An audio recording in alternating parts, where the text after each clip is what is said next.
Halo semuanya, jumpa lagi di Sinau Worek. Di video kali ini kita akan belajar tentang perangkat dan standar pada Wide Area Network atau WAN. Langsung aja kita belajar. Yang pertama, perangkatnya ada router.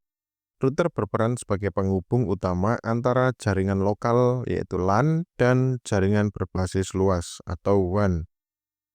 Perangkat ini bertugas menentukan rute terbaik pengiriman data, meneruskan paket antar jaringan berbeda, serta mengelola lalu lintas data agar komunikasi jarak jauh berjalan efisien, aman, dan andal. Kemudian ada ATM switch. ATM switch adalah perangkat fisik atau hardware yang digunakan pada infrastruktur WAN milik provider atau jaringan backbone. Bentuknya mirip switch jaringan kelas carrier, berukuran rak, mount, dan dirancang untuk kinerja tinggi serta operasi non-stop. Kemudian berikutnya ada perangkat modem. Modem tentu berfungsi untuk mengubah sinyal digital menjadi sinyal analog atau modulasi dan sebaliknya demodulasi agar data dapat dikirim melalui media transmisi publik seperti jaringan telepon. CSU atau DSU.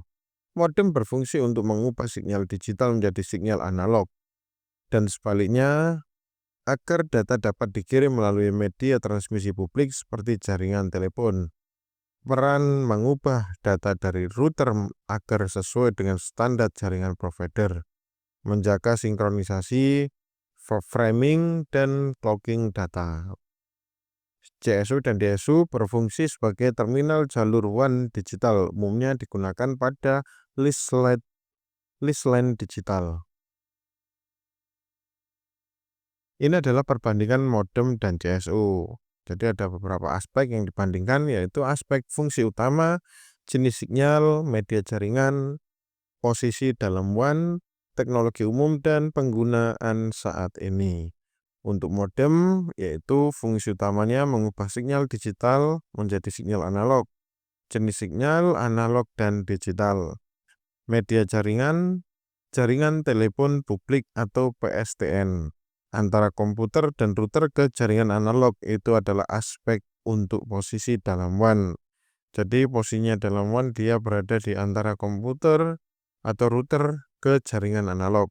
Kemudian secara teknologi umum, modem menggunakan dial-up dan koneksi yang lama tentunya. Penggunaan saat ini sudah jarang digunakan. Saat ini sudah banyak beralih ke CSU atau DSU untuk menghubungkan router ke jalur digital provider.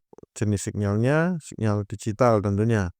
Kemudian media jaringannya adalah list line digital atau E1T1. Antara router dan jaringan provider itu tadi adalah posisi keberadaan dari CSU DSU di dalam WAN. Untuk teknologi umum, list line dan WAN profesional menggunakan teknologi tersebut. Secara penggunaan saat ini masih digunakan atau terintegrasi bersama router.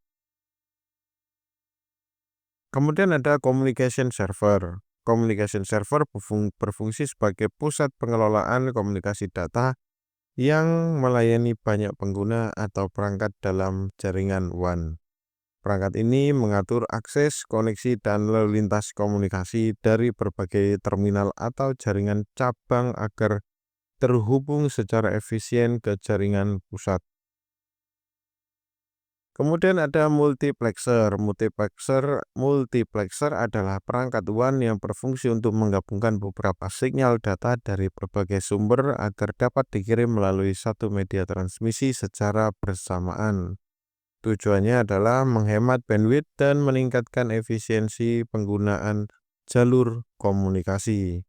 Dalam jaringan WAN, multiplexer bekerja dengan teknik multiplexing seperti TDM, lalu di sisi penerima data akan dipisahkan kembali atau dilakukan proses demultiplexing, yaitu dipisah ya. Kemudian perangkat ini umum digunakan pada list line atau jaringan backbone untuk mengirim banyak aliran data tanpa harus menyediakan banyak jalur fisik yang terpisah.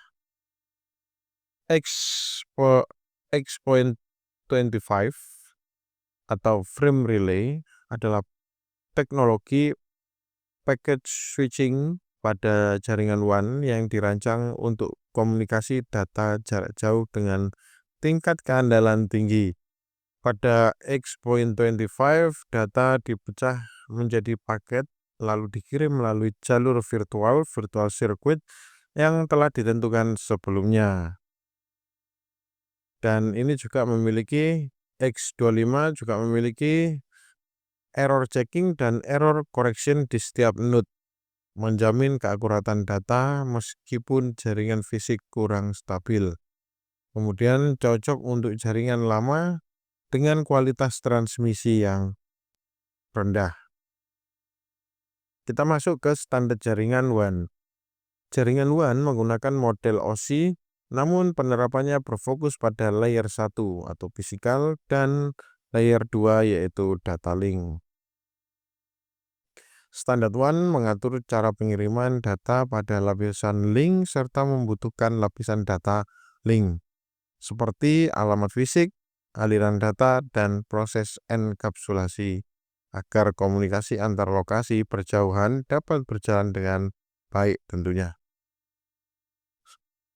Masih tentang standar jaringan WAN, layer 1 atau physical layer menjelaskan aspek elektris, mekanis, dan operasional dari koneksi WAN yang disediakan oleh service provider, termasuk media dan konektor.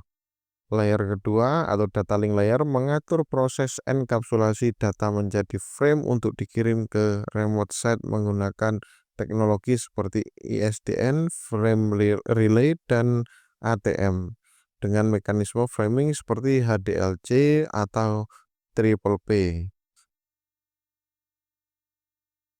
Cukup sekian pembelajaran kali ini. Semangat terus untuk belajar dan jangan lupa belajar di Sinawore.